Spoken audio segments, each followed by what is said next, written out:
All right, today my guest is Rebecca Zung. She is recognized as one of the top 1% of attorneys in the nation and is also the author of two books with a third on the way. And she has a very popular YouTube channel that is mainly focused on understanding and dealing with narcissists. And it's a fascinating topic to me. And you might think you know what a narcissist is, but I think you're going to be very surprised to learn what a true narcissist is. We're going to talk all about it. Very interesting stuff coming right up.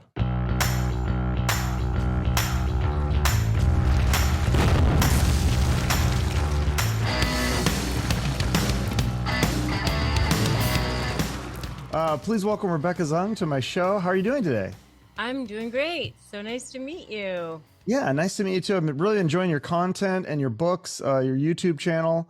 It's all great stuff. So, if you could, real quick though, can you tell my audience just a little bit about your background? Because I find your path so interesting. How you were, bullied as a kid, and then married young, divorced, law school, financial advisor, back to attorney. I mean, the whole story is kind of interesting.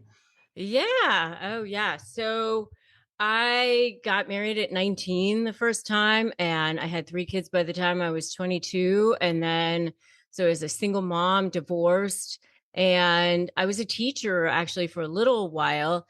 And then I went back to law school at night, and I actually met my husband in law school. And then I became an attorney and kind of came up through the ranks that way. And then I did become a financial advisor for a little while because I had a fourth child with my husband. And I was just like trying to, juggle all of that. And I thought maybe it would be easier, but, really wasn't. But, so I was just financial advisor just for a couple of years. And then I went back to being an attorney and built one of the top family law practices in Florida, and left that just a couple of years ago, because I was really more of an entrepreneur at heart. So I ended up in a relationship with a person who ended up to be a narcissist. And just during COVID, started making videos on YouTube about how to negotiate with a narcissist. And within 2 years, I now have 30 million views on YouTube. And I sell programs on how to negotiate with narcissists. And I've sold, I don't know, probably 10,000 of them to people all over the world. And I now have a book coming out next year called Slay the Bully: How to Negotiate with a Narcissist and Win.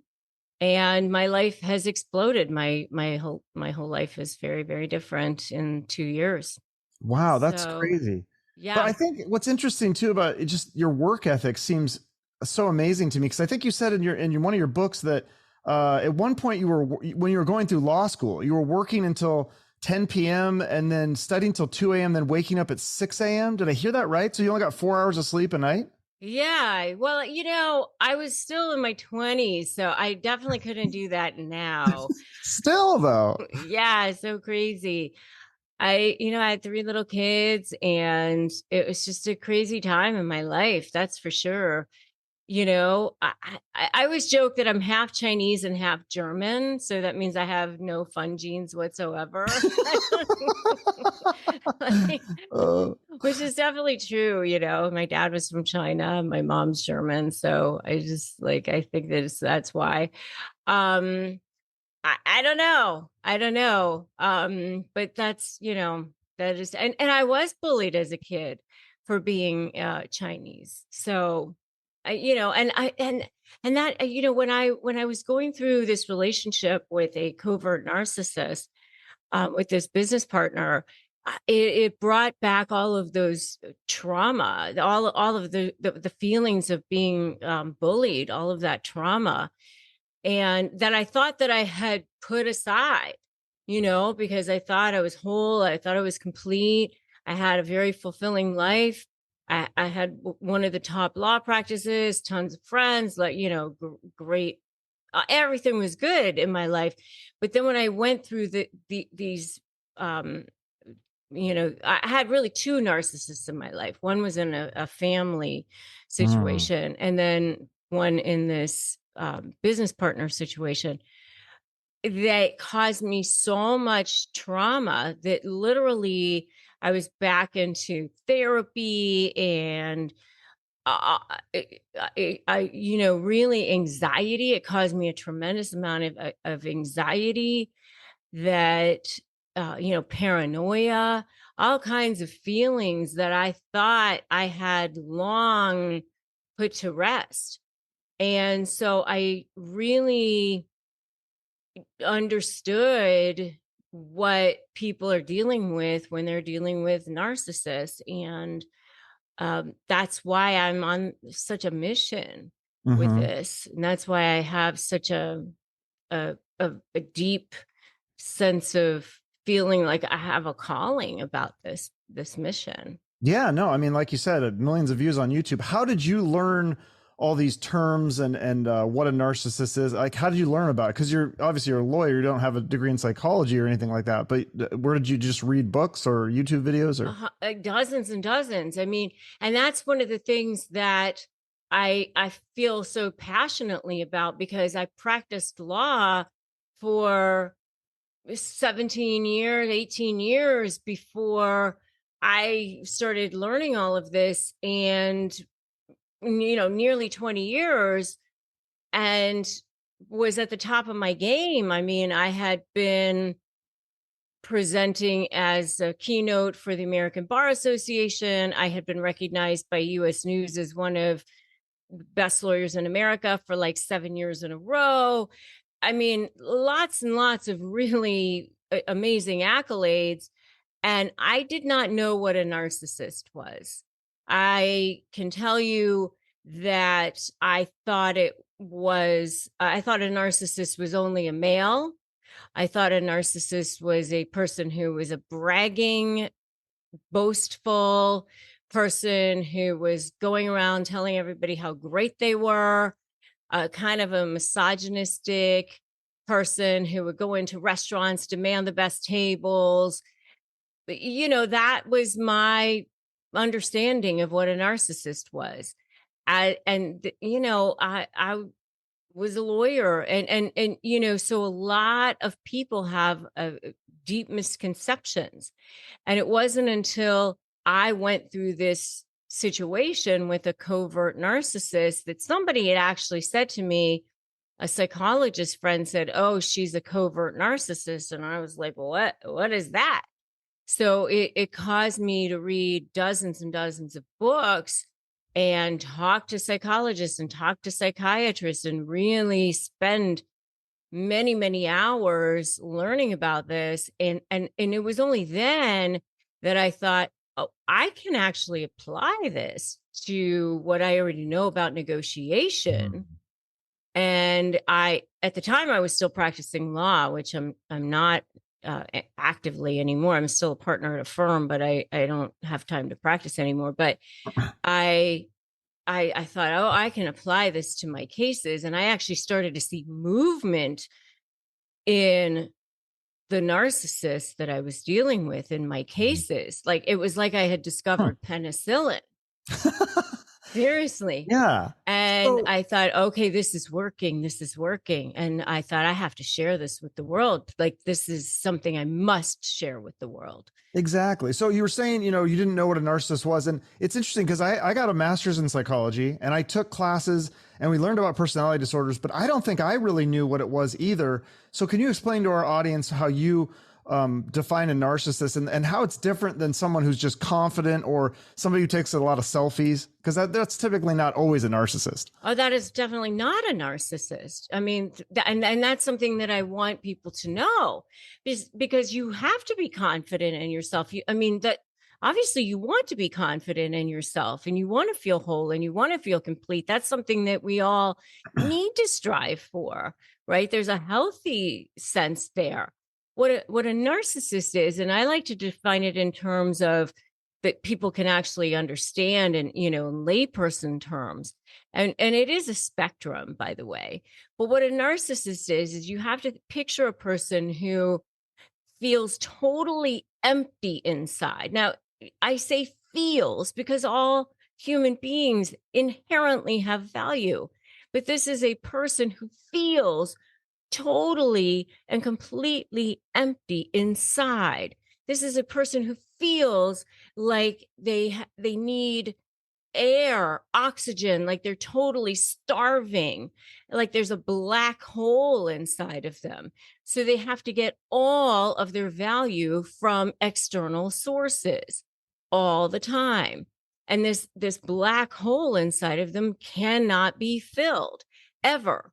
And so they are totally starving, desperate, gasping for breath, desperate for air all the time. And they want you to fill this, and you might want to fill it too. And so you are trying to fill this hole for them. So you're left totally, completely depleted. They're still starving. And it's this horrible cycle, and so it's scarcity mode to the utmost extreme, and it cannot be fixed. It cannot be fixed. And that's why they cannot have any empathy for anybody else, because they're just in this scarcity mode, this survival mode constantly. And that's why they don't have empathy for anybody else, and that's why they're in this desperation mode constantly. And that's really what a narcissist is, but it cannot be fixed. And Hmm. yes, you can have compassion for this person, but it cannot be fixed. It cannot be healed. I've spoken to many, many, Hmm. many psychologists and psychiatrists. And true narcissistic personality disorder is a person who really cannot be fixed or healed because they don't have the self-awareness, because they're not going to go in there. They're not going to, the way somebody has to be, the way of being is somebody has to be open to it. They have to have self-awareness. They have to want to be healed. A narcissist truly doesn't want that. And they have this true self and false self. They have these two different personas. There's this scared little person inside. And then, that's the true self. And then the false self is the one that they show the world. And it's a dichotomy that they have going on constantly. And it's a very, very sad situation for them, but that is what's going on. Yeah. So then, and you talked about covert. There's three different types of narcissists. The way I understand it: covert, malignant, and grandiose. Can you explain the differences between those three? Yeah, I mean, I think those are the three that you hear the most about. I think Hmm. that there's a lot more types, but those are the three that you hear the most about. And the malignant is really has an overlay of like being a sociopath, and basically has, I call it like the Darth Vader type. They just have no problem completely ruining somebody's life.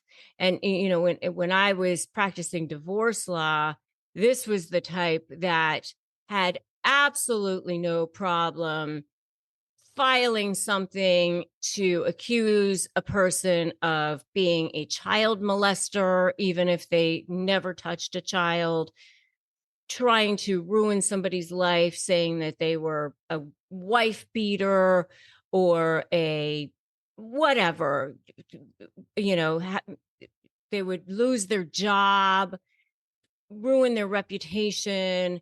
They didn't care. This is a person who would stalk a person. They have no conscience whatsoever about another person. That's a malignant narcissist. Just no, they're just a sociopath, Hmm. basically, as well as being a narcissist.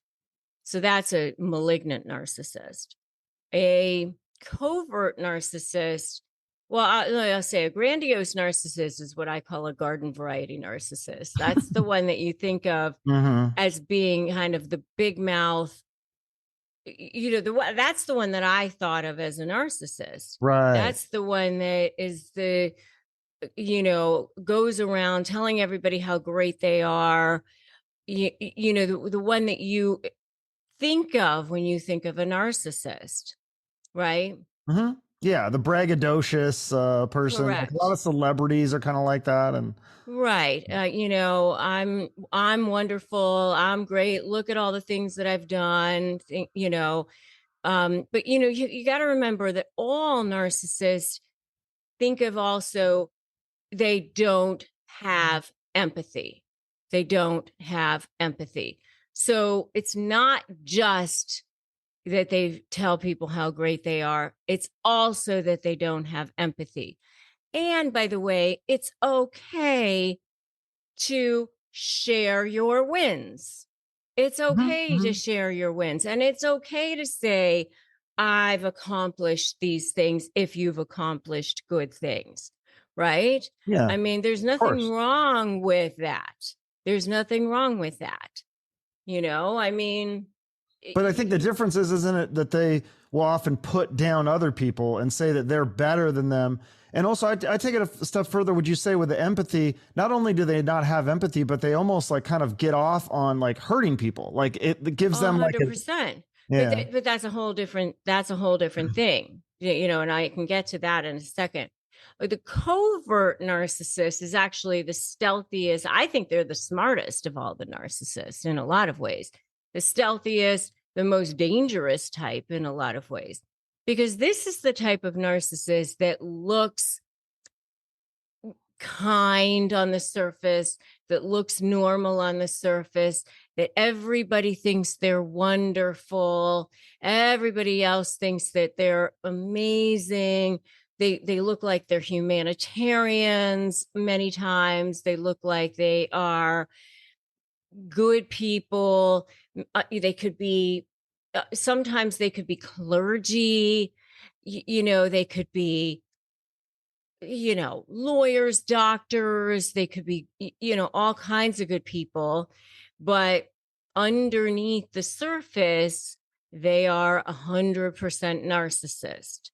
And, so these are maybe the people that are the first people to show up at the hospital if somebody is sick, but they're doing it because it's a photo opportunity, or the right people are seeing it, or Hmm. because they're opportunists in some ways, or because maybe they're trying to manipulate a situation, but they're underneath the radar doing these things. They're low key, very competitive, they're passive aggressive. The kinds of things that they do are death by a thousand cuts. They are there's always plausible deniability with the kinds of things that they do.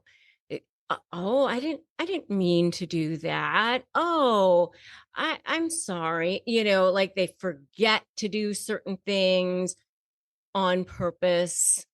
You Like know, if you tell people about what they're doing, like you kind of sound like the crazy one because it's so, like you said, it's like death by a thousand cuts. Like the things they're doing are so small, but like you know what they're doing and they know what they're doing. But if you try to explain to someone else, you're gonna sound crazy. exactly, exactly. It's the worst kind. Because everybody else goes, well, that doesn't sound so bad, or oh, I'm sure that was inadvertent. Because they're so nice. And so it's just it makes you go crazy just a little bit at a time, a little bit at a time. And so the covert narcissists, I think, are the worst ones, the absolute Mhm. worst ones.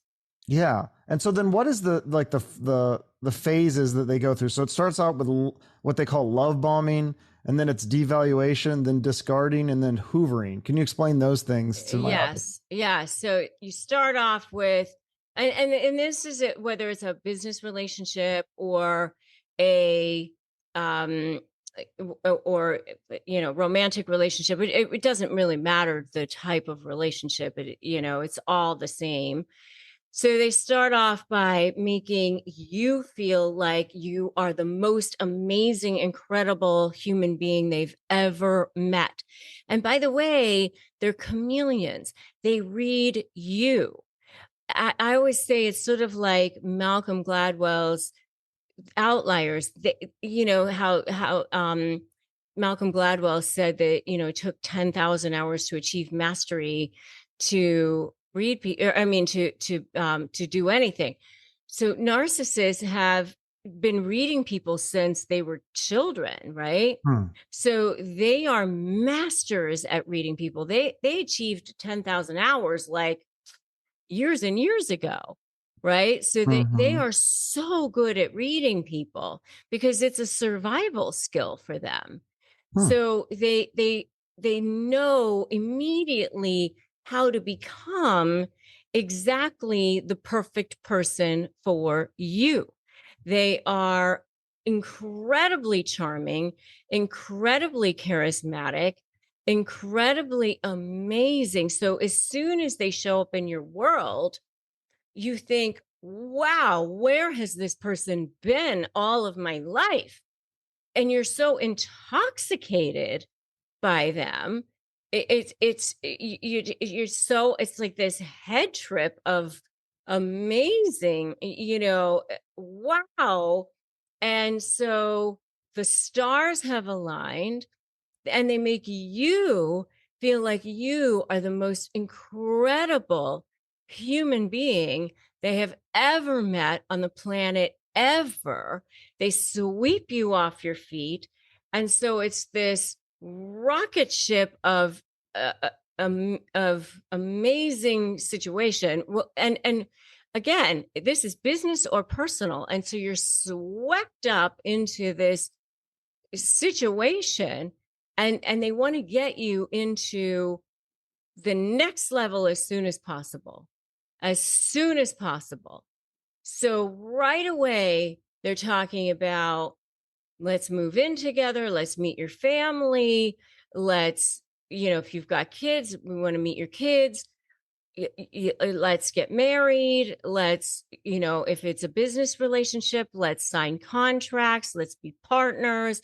Let's, whatever it is, let's get to that next level as soon as possible, because they don't want to have to be working this hard for very long, Hmm. because they're conditioning you to get to that next level as soon as possible.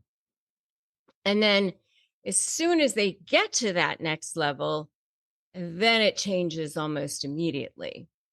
Then, the 50 emails or 50,000 texts a day become none. And then you're going, okay, where are you? Now all of a sudden you're so needy. Uh, and, anything you ask of them, they're not doing, and they become passive aggressive, and stories aren't lining up, and you're wondering what in the heck is going on. You see all these red flags, and now you're just, all of a sudden it's this toxic stew Huh. of back and forth and back and forth. But now you're in it and you're locked in all these different ways, and you're trying to figure out what to do. And so you, but then they kind of future fake you, right? Well, it's going to get better, and you'll see, and oh, it's going to be amazing. And so they know how to keep you in it, back and forth, back and forth, back and forth. And so that's, the devaluing. And then the discard is either you or them. So, the narcissistic supply, it's really important that I go into the narcissistic supply piece of this, because what I have figured out is there's two different types of narcissistic supply, which is what I call grade A, diamond level narcissistic supply. And then there's what I call coal level supply. And The grade A diamond level narcissistic supply is adulation, prestigious friends, the impressive jobs, or lots of money, that sort of thing. The anything that feeds their ego from the external, like impress everybody else sort of thing. The things you can see, the things that you would expect would narcissists would want, right? Then there's what I call the dark underbelly of narcissistic supply, which also feeds their ego, which they also love, which they are also addicted to. But it's sort of like a slight notch below. And that is the devaluing, the manipulating you, the controlling you, all of those other things that we were talking about. They also feed their ego with that. However, and this is when I get to the negotiation piece. If push comes to shove, when it comes to negotiating with narcissists, grade A diamond level supply will always win out over the coal level supply. They will always let go of the coal level supply in order to protect the grade A diamond level supply. They will not want to be exposed to their grade A diamond level supply. The people that they respect, the people that they don't want to look bad to, that they especially top shelf people, if they think that their coal level supply people might, be exposing them to the better form of supply, they will let go of that coal level supply. And that's how you build leverage when you are negotiating with narcissists. That's the only way that you can. And there's hundreds and hundreds of ways that you can build leverage that way, but that's how you do it with narcissists. And then, so then they do that, but there's also like the discard phase where they kind of get rid of you, but then they come back and that's the hoovering thing. Is that how it works? Well, because what happens is they're discarding you or you're discarding them, right? So they'll discard you if they think that there's no more supply left to be had from you, or there's better supply down the road, right? Or they think that you're going to discard them. They'll discard you first. All right. So with a narcissist, you're either for them or against them. There's no gray for them. So it's either you're for them or against them. And if you're against them, then you're public enemy number one. So if they think that you're going to discard them, then they'll get rid of you first. Okay. Or they will, or if they find a better source of supply, they'll discard you if there's nothing left to be had. Because you're just with narcissists, you're not a person, you're a possession, you're a form of supply. That's really it. Because they don't have the ability to have that empathy. They don't have the ability to see people for being people. I mean, that's just how they think. They think in terms of transactions. I mean, everything is transactional for them. And so, are you a good source of supply? Are you not? And if you're not, then what are you doing here? So if you are going to continue to be a good source of supply, then I still need you around, almost like jars of jam or something on a cupboard. Like, is there still some good supply left here, for the winter, And so with the hoovering piece, the reason why they'll come back is because let me see if there's something to be had here. Let me see if there's, it's almost like a vulture coming back to a carcass. Let me see if there's some meat left on these bones, let me see if I can come back and get something here. So, that's when you'll see a little DM pop up in your Instagram or something. Hey, how you doing? What's going on? Yeah. And then when is the smear campaign and the flying monkey thing? Is that during the devaluing phase or the discard? The birth of the smear campaign starts during the discard. Okay. But with a lot of times that discard phase starts before you even realize that it's happening, especially with coverts. They'll start planting those seeds long before you even know that discard phase has started. What they'll start doing is they'll start saying things to people with like a little bit of a smear long before you even realize that they're starting. They're very, very, very good at it. So they'll start to say things to people like, oh, Jim,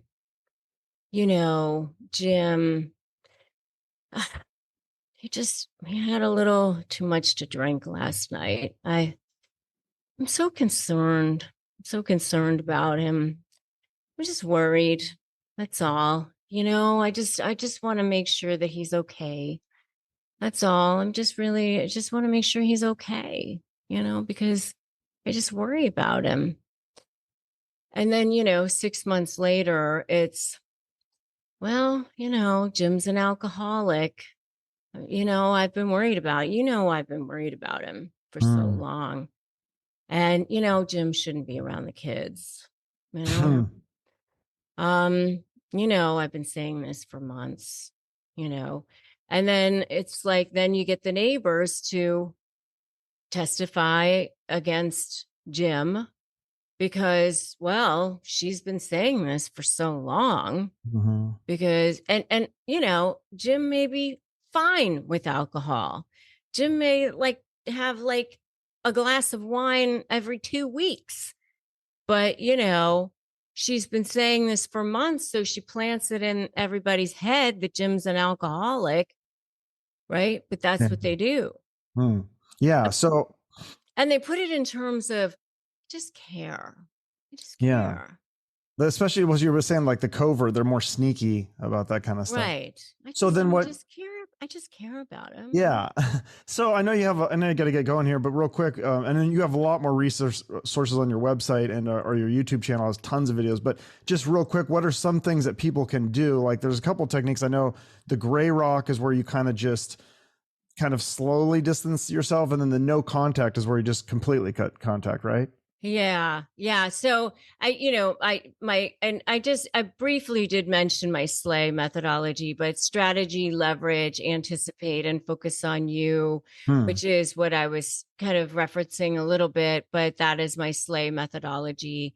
And that is what I definitely recommend people use when they are trying to negotiate with a narcissist. And I do have a free Crush My Negotiation prep worksheet that people can download, which is at crushmydeal.com. It's a free ebook that people can grab, which I highly recommend that people grab, because if you're getting ready to negotiate with a narcissist or you're in the process of negotiating with a narcissist, it's a very substantive, great resource that people have won their entire negotiations just on that. So for sure, grab that.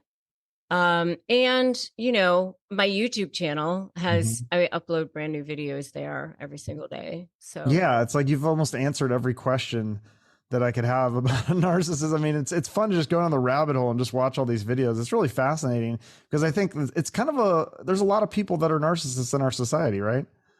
Oh, it's like 15% of the population. And that many, really? Wow. Yeah, 15%. And then if each one of those people emotionally abuses just 3 people in their lifetimes, then that ends up to be 158 million Americans and 3.4 billion people on the planet. So it's quite a lot. Wow, scary stuff. Well, I always end each episode promoting a nonprofit or a charity. Is there one that you want to give a shout out to here? I can put that in the show notes along with your website. Oh, yeah. I would love to just mention that slaylegalaid.org is a new foundation that I founded with Lindsay Snyder Ellingson. She owns In and Out. Oh, wow. And yes, and she and I Love In and Out. founded, yeah. So Lindsay and I founded a brand new foundation together, which is helping people with legal aid.